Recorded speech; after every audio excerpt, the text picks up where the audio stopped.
¿Alguna vez te has preguntado por qué vivimos bajo amenaza permanente?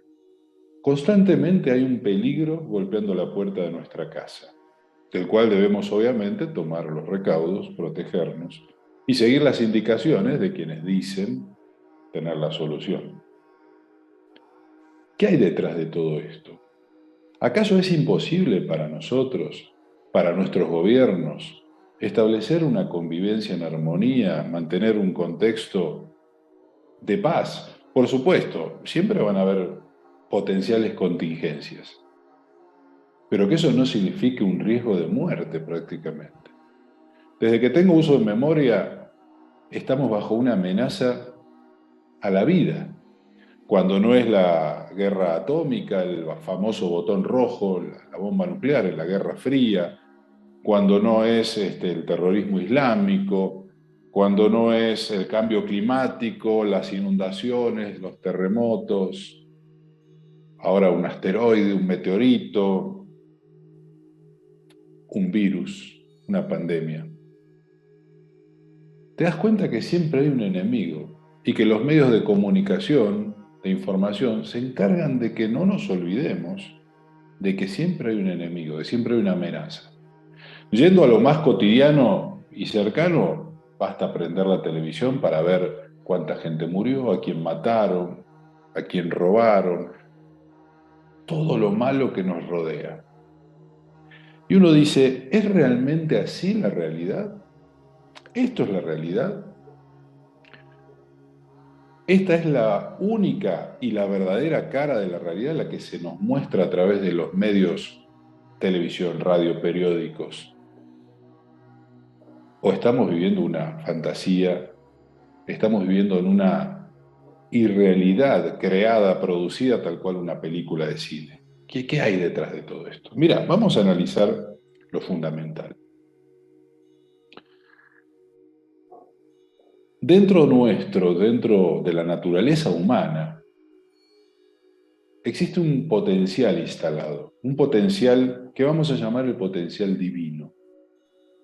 Ese potencial instalado, en la medida que va desarrollándose, va aportando cualidades al humano, porque hay una convivencia, hay un interés común entre el potencial divino instalado en la naturaleza y cuerpo humano y la naturaleza humana y el cuerpo humano. Hay un interés común porque ambos se sirven mutuamente. El humano, como animal, como homínido que somos, ha encontrado en las cualidades que le provee este potencial una herramienta fundamental para lograr garantías de vida que de otra manera no hubiera tenido. El ser humano ha prosperado entre todos los demás animales en este contexto, gracias a las cualidades que le fue aportando ese potencial en la medida que se iba desarrollando. Las primeras cualidades que ha aportado este potencial divino instalado en el animal humano han destacado, han distinguido al Homo sapiens del resto de los homínidos, y el Homo sapiens, el homínido, el humano actual, se ha impuesto y ha gobernado el planeta y gobierna el planeta. Gracias a este potencial, a las cualidades que le provee este potencial. Ahora, esas cualidades que provee este potencial, imagínate que no hubieran surtido ningún efecto, no hubieran traspasado los límites que impone la misma naturaleza animal, no la hubieran podido transformar ni transformar la vida si no existiera cierta porosidad, cierta licencia otorgada a este animal en particular en el que se ha instalado este potencial divino, para que precisamente ese potencial pueda sortear las restricciones que impone el instinto salvaje. Si nosotros no pudiéramos trascender la impostura de la naturaleza animal humana, entonces ¿para qué instalar un potencial? Esto sería como crear una cáscara en el huevo tan rígida que cuando el pichón está dispuesto a salir no puede trascenderla. Entonces, ¿qué sentido tiene? El que diseñó eso se equivocó. Pero como el que diseña todo lo que existe es perfecto, no se equivoca, entonces ha creado esta porosidad, nos ha dado esta licencia, al potencial divino le ha otorgado esta licencia para que pueda trascender la cáscara humana.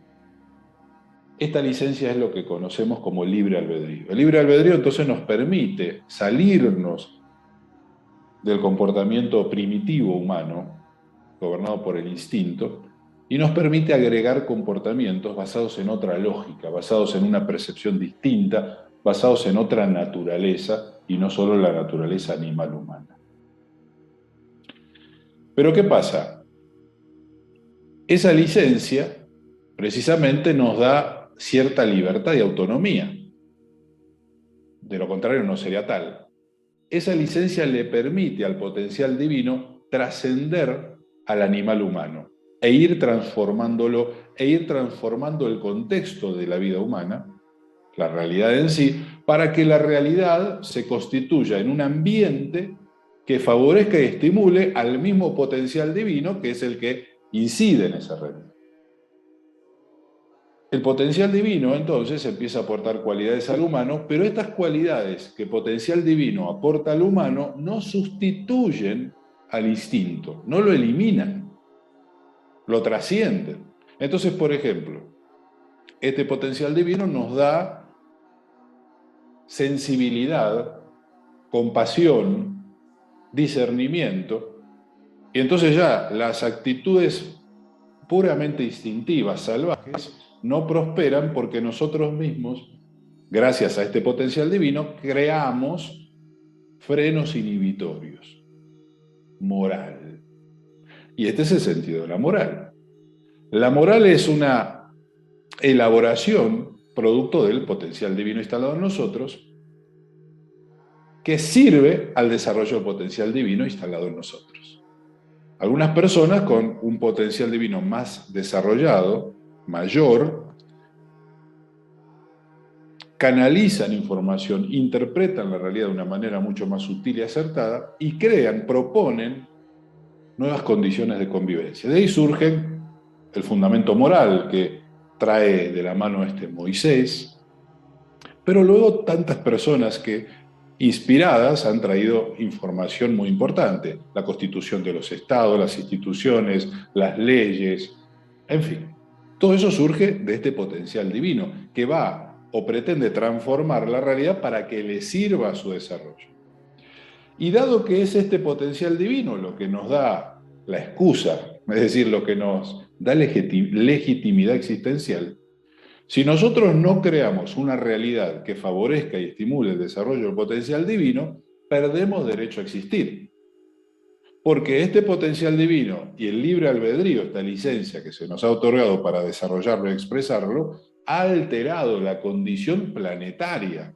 Hemos alterado la vida y la existencia de prácticamente todos los reinos que componen el reino planetario en el que estamos. Eso se acepta y se justifica si y solo si todo lo que estamos alterando y creando sirve al desarrollo de este potencial. Algo así como lo que sucede en el cuerpo de la mujer cuando se embaraza. Se crea una alteración total que se justifica y se acepta porque hay una nueva vida gestándose. Pero llega un momento que el cuerpo dice hasta aquí y afuera, continúa tu camino. Lo mismo sucede con el huevo. La gallina empolla el huevo se transforma la vida que va llevando dentro y esa vida trasciende la cáscara del huevo. Entonces la cáscara del huevo tiene que ser lo suficientemente rígida para contener y proteger a esa vida, a ese potencial mientras se gesta, pero lo suficientemente flexible para que cuando ese potencial se gestó y se convirtió en un pichón, pueda romperse y permitir la continuidad de la vida. Este es el punto, este es el tema. ¿Qué es lo que atenta contra el desarrollo de este potencial? Bueno, básicamente es un contexto que no solo no estimula el desarrollo, sino que lo afecta. Es decir, así como los huevos necesitan el calor de la gallina, digamos, para gestar esa vida, nosotros necesitamos ese calor, esa energía, ese estímulo que desarrolla la vida. Ese estímulo nos lo da lo que llamamos el cielo, el acaya, el éter, toda esa información y toda esa energía que está a nuestro alrededor, pero que tiene que ser absorbida, por decirlo así. Y esto lo hacemos en las meditaciones, en los trabajos que hacemos con energías, con cristales, con técnicas, traemos esa energía, ese calor, ese estímulo para que vaya desarrollando, impulsando el desarrollo del potencial divino que nos va transformando. Pero ojo, porque tenemos libre albedrío. Ese libre albedrío, como ves, es un arma a doble filo, porque nos da cierto derecho, cierta autonomía para decir no, para rechazar ese estímulo. Como si a los huevos les pusieras patas y pudieran moverse, imagínate. Entonces, ¿cuál es la amenaza principal para el potencial divino? Es el miedo. Hoy es el miedo. El miedo exagerado, porque el miedo es un elemento natural de la propia naturaleza humana. Pero fíjate vos, precisamente el miedo es una característica de la composición animal humana, del animal humano, porque el animal humano es mortal. Entonces tiene que cuidarse de todo lo que lo amenaza, porque todo lo que existe quiere existir y todo lo vivo quiere vivir. Eso es un principio universal. Entonces, aún lo que nace para morir tiene una pretensión de vida, digamos, constante, porque si no, no se mantendría vivo nada. Si fuéramos indiferentes a la muerte, nosotros y cualquier animal, se acabaría la vida, porque a la primer torpeza perderíamos la vida. En cambio, ese miedo a la muerte nos aferra a la vida, aunque seamos mortales. Precisamente el libre albedrío nos permite sortear el miedo. El libre albedrío nos permite liberarnos del miedo crónico, de la condición mortal y de los miedos que esto genera, para que entonces podamos desarrollar el potencial divino que no tiene muerte, que no muere, que una vez que nace no muere. Está destinado a vivir más allá del cuerpo, por ende la muerte del cuerpo no lo afecta, siempre y cuando se haya desarrollado. Si el potencial divino no se desarrolló, no desarrolló las cualidades suficientes y se rompe el huevo, bueno, se muere también el potencial, ¿verdad? Si tú sacas un bebé a los 4 meses de embarazo, no tiene chance de vivir.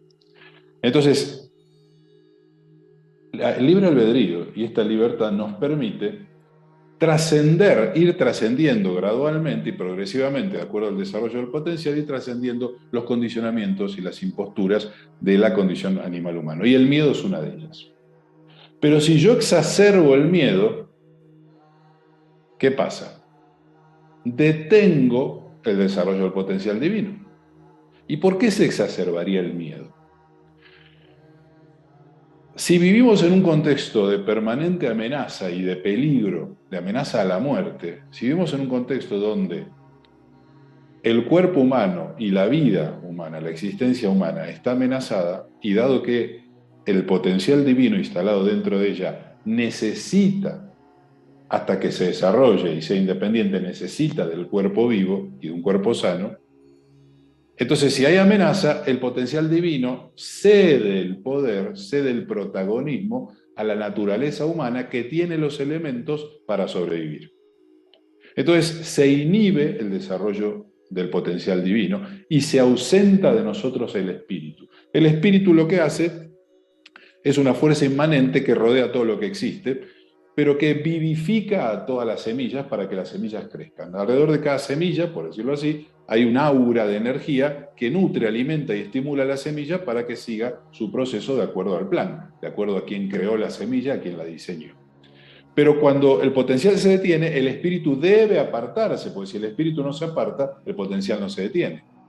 Y si el potencial no se detiene y el espíritu sigue presente y no se concede el protagonismo, es decir, no se deja la decisión en manos de la naturaleza humana que tiene los elementos para resolver las amenazas de muerte, entonces puede morir el cuerpo. ¿Y qué sentido tiene? Muere el potencial divino instalado, si pierde oportunidad.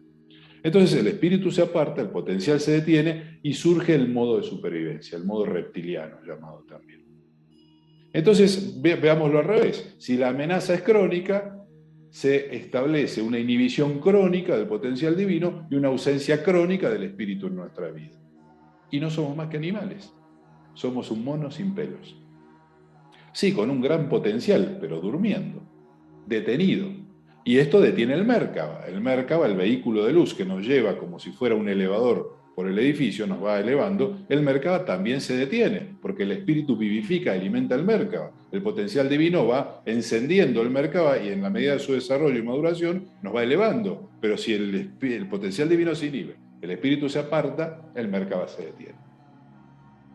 y quedamos varados en esta instancia. Y todo lo que hagamos en esa situación no sirve para nada más que para sobrevivir. Pero si las amenazas a la vida, los peligros son artificiales, son engaños, son fantasmas, son sombras, o son reales pero son deliberadamente creados por otras personas a las que no les conviene nuestro desarrollo, el desarrollo del potencial divino, es decir, si las amenazas y los peligros fueran sembrados por los adversarios al plan, los que no quieren que el potencial divino prospere, entonces es una trampa perfecta. ¿Cómo salimos de esa trampa? Bueno, por eso vinieron tantos enviados al mundo a mostrarnos el camino de salida de esta trampa. Tantos Cristos que han encarnado que vinieron a mostrarnos el camino. El camino es muy sencillo. Para poder quitarle poder a esas amenazas y a esos peligros que están inhibiendo el potencial divino, que apartan al espíritu, detienen el Merkaba, mi movimiento evolutivo, tengo que desestimar las amenazas. Tengo que quitarles poder sobre mí.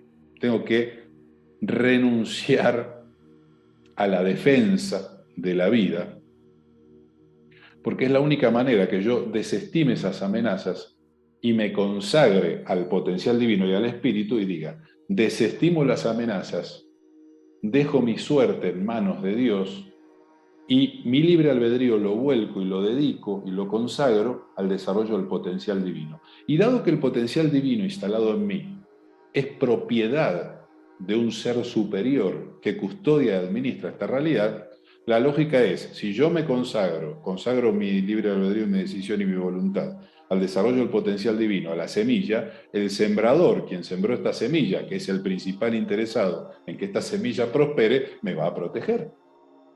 Y dado que tiene jerarquía sobre todo este mundo, esta realidad, me va a proteger. Entonces, ¿de qué me voy a ocupar? ¿De qué me voy a preocupar? Y aún así, si mi cuerpo muriera, va a morir en el momento oportuno o cuando ya el potencial divino no lo necesite más. Y en rigor de verdad, la capacidad de pensarnos a nosotros mismos, lo que nos da existencia, no surge del cuerpo ni de la naturaleza homínida, animal humana, sino que surge del potencial. Por ende, si yo pierdo este cuerpo, la capacidad de crear una idea de mí mismo que me da existencia sigue viva. Solo que sin el cuerpo, por ende se va a fundar, va a crear una idea en base a otro marco de referencia. No hay muerte. Muy bien, pero es necesario entonces, para que podamos renunciar a los miedos y para que podamos renunciar, para que podamos desestimar los miedos y quitarles poder, debemos comprender primero que no somos mortales. La vida que está dentro del huevo no muere con el huevo. Al contrario, lo trasciende y cuando nace necesita que el huevo muera, por decirlo así. Por ende, lo que está destinado para morir no es lo que está vivo. Lo que vive nunca muere. Lo vivo nunca muere. Esa es la verdad. La vida nunca muere. El tema es, ¿qué es lo que a mí me da vida? Tú crees que lo que a ti te da vida es tu cuerpo, y no es así. Lo que a ti te da vida es la capacidad de pensarte, de crear una idea de ti mismo. Si tú no tuvieras una idea del yo, si tú no tuvieras la capacidad para conjugar el verbo ser y estar, el primer verbo que nos enseñan, no estarías vivo. Como decía René Descartes, pienso, luego existo. Dicho de otro modo, como a mí me gusta decirlo, si no pienso, si no me pienso, no existo. El tema es cuando me pienso, cuando creo la idea de mí mismo, ¿desde dónde la creo? ¿Qué digo? ¿Soy el cuerpo? ¿Soy hombre? ¿Soy argentino? No. Yo soy la capacidad de ser. Yo soy la capacidad de crear una idea de mí mismo. Yo soy la capacidad de conjugar el verbo. No lo que conjugo. Yo soy el actor, capaz de interpretar muchos personajes, no soy el personaje. El personaje muere, según la historia, según el personaje de que se trate, pero la capacidad prospera, trasciende al personaje. Es eterna, esa capacidad es eterna. Y esa capacidad pertenece a otra realidad, no pertenece a esta realidad. Así como el pichón que se gesta dentro del huevo no pertenece al mundo dentro del huevo. Así como el bebé que se gesta dentro del útero de la madre no pertenece a ese mundo. Se está gestando para vivir en otro mundo, donde va a tener congruencia y coherencia. Hoy, lamentablemente, lo que vemos es un avance acelerado de amenazas y peligros que exaltan los miedos, y los miedos alimentan la ignorancia. Y el potencial divino en gran parte de la humanidad está inhibido y el espíritu está ausente y el mercado está totalmente estático. Gran parte de la humanidad hoy no está yendo hacia ningún lado. Una pequeña parte de la humanidad, en cambio, prosperan a través de las dificultades que se siembran deliberadamente. Y desacreditamos, desestimamos las amenazas que nos siembran, porque estamos enfocados y consagrados al potencial divino. Por eso hago este video, por eso dedico mi vida al potencial divino. Y dado que el potencial divino no es algo, un elemento individual en separación, el potencial divino es un estado, un potencial que no se separa, aun cuando se instale en distintos cuerpos, sigue siendo y sigue estando conectado a una misma fuente. Trabajar en mi potencial divino, en el de Nicolás, no significa trabajar en mi mundo y mi realidad, significa trabajar en mi realidad inmediata, pero en la realidad que rodea a todas las semillas divinas instaladas en todos los seres humanos. Cuando uno trabaja para el potencial, para la verdad, no trabaja para uno, trabaja para la verdad, trabaja para el potencial divino, trabaja para el sembrador de esas semillas, siguiendo y atendiendo y colaborando con su interés. Esto nos convierte en embajadores del cielo y la tierra, en verdaderos sacerdotes. Este es el punto, aquí estamos parados hoy. Entonces, en la medida que dejemos que las amenazas que se instalan alimenten nuestros miedos, alimentamos la ignorancia. Y sabemos que una duda puede más que 1000 razones. En la medida que sigamos alimentando entonces el miedo, dándole entidad y dándole jerarquía a las amenazas, a los fantasmas, a las sospechas, estamos conspirando en contra de nuestro propósito de vida. Estamos conspirando en contra de nosotros mismos. Vaciamos de sentido nuestra existencia, nos empobrecemos y perdemos derecho. Somos huevos vacíos, cáscaras sin nada dentro. ¿Cuánto valemos entonces? Nada. No valemos nada. Por ende, no esperemos milagros, no esperemos rescates, no esperemos salvación. Si acaso no somos primero nosotros el primer salvador en nuestra vida, el que defiende y custodia ese potencial, el que se encarga de darle los estímulos y el contexto que necesita ese potencial para crecer. Porque una vez que ponemos en actividad ese potencial divino, regresa el espíritu a vivificarlo, a alimentarlo, y el Merkaba se pone en funcionamiento. Y continuamos el ascenso, la transformación ascendente. Pero ¿dónde empieza este proceso? En uno. En las decisiones, en decidir a quién le damos el poder, en decidir a qué ideas le doy crédito, en decidir a qué vida le doy vida. Si le doy vida al cuerpo, que está destinado a morir, o si le doy vida al potencial que se está desarrollando en mí, que es lo que me va a conducir a las siguientes vidas y me hace eterno. Tú decides. Que estés muy bien. Que tengas una excelente semana, una excelente vida. A tus órdenes para cualquier consulta, para cualquier inquietud que tengas. Adiós.